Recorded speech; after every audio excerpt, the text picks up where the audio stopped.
Are you guys motherfucking ready? I am so ready to do this shit. I am so ready to wrap up all the seasons for Degrassi. I figured, you know what, since I'm already on 10, 11, since I'm already on the newer generation for the show, I might as well just go ahead and just do every season for review for the show, and then I could just focus on doing episode reviews. Therefore, I won't have so much shit, so much content to do. So we finna go ahead and just knock all these seasons out the park. I'm finna go ahead and just review all of them in separate videos. I'm not gonna go ahead and waste any more time. We finna get right motherfucking into it. Today, we're gonna be reviewing Degrassi season 10. Everyone's, I guess you could say, not me, but you know, some of the fans in the community. Everyone's favorite season for the newer generation. Everyone think it's the Phoenix from the ashes. I don't hate season 10 for Degrassi, but I feel like when it comes to structure, it's probably the worst I've seen from the newer generation, in my opinion. And that might change when I get to season 11, because there is some things I want to get off my chest about season 11 too.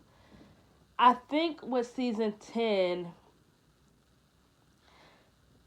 since they still had like the classmates that was still there that you didn't care for, like Sad, Polly J, and Anya, they had to do something for their senior year. So they put Sav and Holly J together.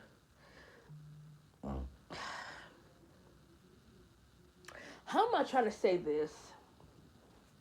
You know what? Let me get my phone.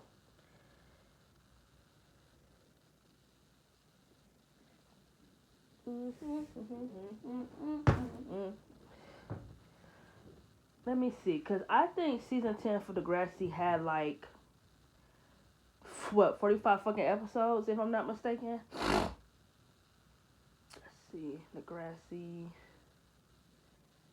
season 10.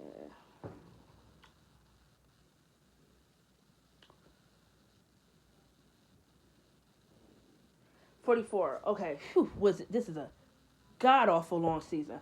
Okay, I think what I'm trying to say when it comes to structure, this is what I'm trying to say by just looking at these episodes. I think when it came to structure, this is probably the worst season they did it in. And what I mean by that is this: they will only give a handful of kids in this season screen time, to where it's like, if you're only going to make these characters the main characters of this season, why the fuck are the rest of the characters here? And I'm going to use Adam and Drew for an example, right?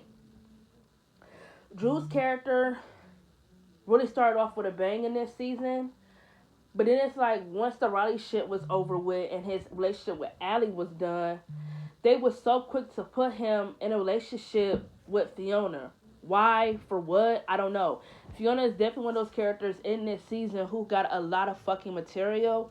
And I really don't know why, because I've never really been a fan of Fiona. I'm not even going to lie to y'all. She came in season 9, and I've never really cared for her character, never really cared for what she does for me. And I just feel like in season 10, she really overstayed her welcome. Her domestic abuse storyline was cool. Her alcoholic storyline was okay. But since I don't care for her character, I didn't care for any of the material that they gave her. And it was so weird that she was in love with Holly J when her brother dated Holly J. That was weird. You're doing too much. Degrassi, you're doing way too much. And then to try to make Drew get with Fiona, that was so fucking random. And then in season 12, they try to make you forget that he tried to get with her. And then I never realized that in season 10 that Drew told Adam that he didn't have a chance with Fiona because he was a girl. I feel like that was completely disgusting. You feel me? Like, I feel like Drew in his earlier seasons, I do feel like they gave him material to be disgusting so he can be hated. He kind of feel like Emma to me, right? You do shit purposely with him so he can get hatred, so he can get hated by the fans, to where now if he did something wrong and he apologized for it, automatically he's looked at as the devil or as the antichrist. Do I feel like him saying that to Adam was out of line?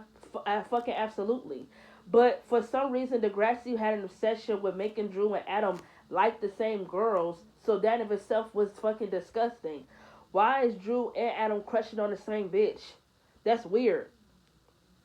That's weird in of itself. So it's like you did that for to make Drew look bad, and I just feel like you could have just did something with Adam and Fiona, because Fiona was only interested in Adam because he had all his female parts, not because she liked it Adam. If that makes sense. Fiona was gay. She liked the girls, and she only liked the Adam because he still had all his female parts. She didn't really like him because she liked him. So I kind of felt bad for Adam, because it's like whenever he liked the girl, he got turned down because they didn't like that he was trans, or they would say, "Oh, what if he's trying to turn me gay because he was born a girl and he's trying to dress up like a boy and da da da da da." I just really wanted Adam to get more screen time, and I felt like for season 10, 11, he didn't do anything. So it kind of irritated me that in season 10, you give him two amazing part 1 or part 2 episodes, and then you do nothing with his character. He just is just there. Instead, you get so much screen time to these relationships. Like, Claire and Eli took up a lot of fucking screen time, and it's crazy. They absolutely did with their relationship, everything. I enjoyed getting to know Eli's character. I didn't have a problem getting to know that Eli was in a relationship with a girl, and he felt like he got her killed. Like, Eli was really a red flag in season 10. He was very hot and cold with Claire. He would give her a green light, then give her a red light, green light, red light, green light, red light. And I feel like in season 10, I feel like Claire was trying to fix him, right? And I just feel like Eli gave off major red flags, like he did. Like, when they got together, he just came off very, very possessive and obsessive with her, to where he didn't make her breathe, didn't give her any space. None of that. Like, he definitely had red flags. I definitely feel that way with Eli. I didn't feel like he had red flags in the beginning when him and Claire dated. And I feel like Claire was trying to fix him. That's why she, like, stuck around for as long as she did, until she couldn't take anymore. And Addie's character, I'm trying to understand what the fuck was the point of her leaving Degrassi. She talked about she made a lot of bad mistakes here at Degrassi, and she needed to go and have a fresh new start. And it's like, girl, you keep making these dumbass mistakes because you allow these boys to make you fucking stupid. That's why you keep making mistakes. So she left, went to an all-girls school, and because her parents didn't know how much shit that she was getting into when she first got at Degrassi, they no longer trusted her. So when she was at the all-girls school, the girl who wasn't her friend smoked cigarettes, and she told Allie to hold on to one so she could find her lighter. Allie holding on to this cigarette, her mother pop up, and she think Allie smoking cigarettes, so that makes Allie run away. And Sad told Allie, like, when he told Allie off, this is when she ran away, that he was tired of her making excuses and not taking any accountability. Talk about, you're the one who had sex with Johnny, you're the one who fought Bianca, you're the one who went back to Drew after what he did. Like, you did that stuff. Like, stop blaming the boys. And I definitely agree. I feel like Sad was doing nothing but being real. He's her big brother. I get it. He's supposed to look out for her. But at the same time, it's like, I'm going to also keep it 100. Allie has a habit of blaming the boys for her dumbass decisions. Every time. She doesn't take any accountability that she also did dumb shit too. Like, she didn't have to sleep with Johnny. She didn't have to take Drew back after he made a fool of her by getting a blowjob by Bianca in the boiler room. She didn't have to do any of that stuff, but she did, because what? Boys make her stupid. They make her dumb. She was literally the definition of boy crazy in the newer generation. She did anything for a guy, and then when she would do something stupid, she would blame the boy for why she did the stupid shit. Allie, you make no sense. You sound stupid. Allie isn't... I don't hate Allie. Her character only does one thing for me. Drama. I don't care about her character at all. She doesn't do anything other than date. It's like, as soon as one relationship ends, they're ready to put her in another one. I feel like all that shit with Drew would have been avoided had she just gave Dave a chance. But no, she didn't want to give Dave a chance because he wasn't popular or cute enough. She wanted to be with Drew because he was popular and cute. Girl, get the fuck out of here. I don't even know why Dave even gave her a chance in season 10 after you really rejected me because I was none of those things that Drew was. Girl, you better go. And then it's like really the main storyline in this season that I really fucking enjoy was Jenna and Casey's storyline. Their pregnancy storyline is a really underrated storyline to me. The writing and everything like that in the storyline, I fucking loved it. Casey was a complete asshole.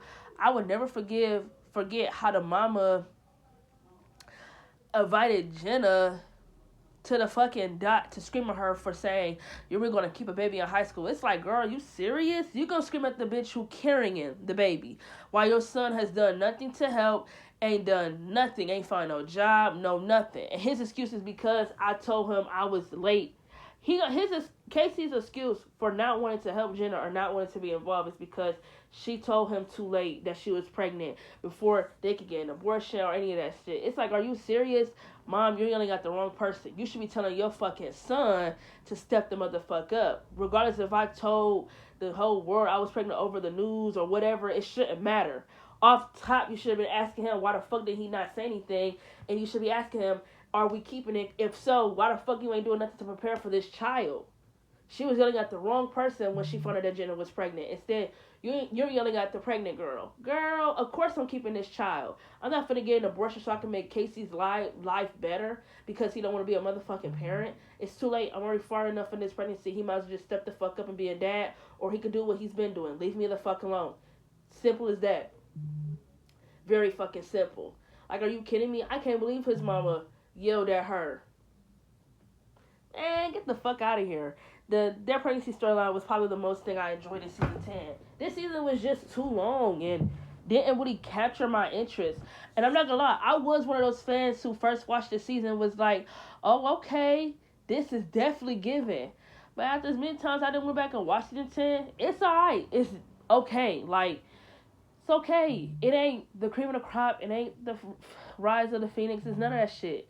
Like I said, it has some good storylines in here. I really enjoyed Drew and Bianca's build-up. I love Jenna and KC's pregnancy storyline. Claire and Eli's relationship gave drama. Adam's relationship with Drew gave drama. I really enjoyed Adam's part 1 and part 2 episode, but I was really mad that they didn't give him anything else after this shit was done.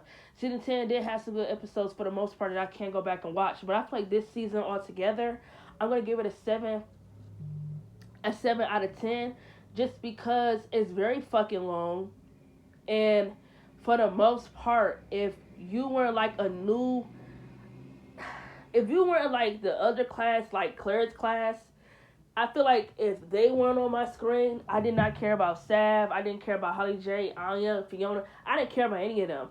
I understand they was doing it like trying to balance by trying to give, the older kids and the younger kids something, but I didn't care about Holly J in their class. Not at all. At all. Never cared for Holly J. Never cared for Fiona. Never cared for Sav. Never cared for Aya. Did never give a fuck. And Season 10 has one of the worst fucking premieres ever. The premiere alone doesn't even give you hype enough to really want to watch this season. If I was watching Degrassi on TV at the time instead of binge watching it, I promise you, I would not have finished watching the show had I watched Season 10.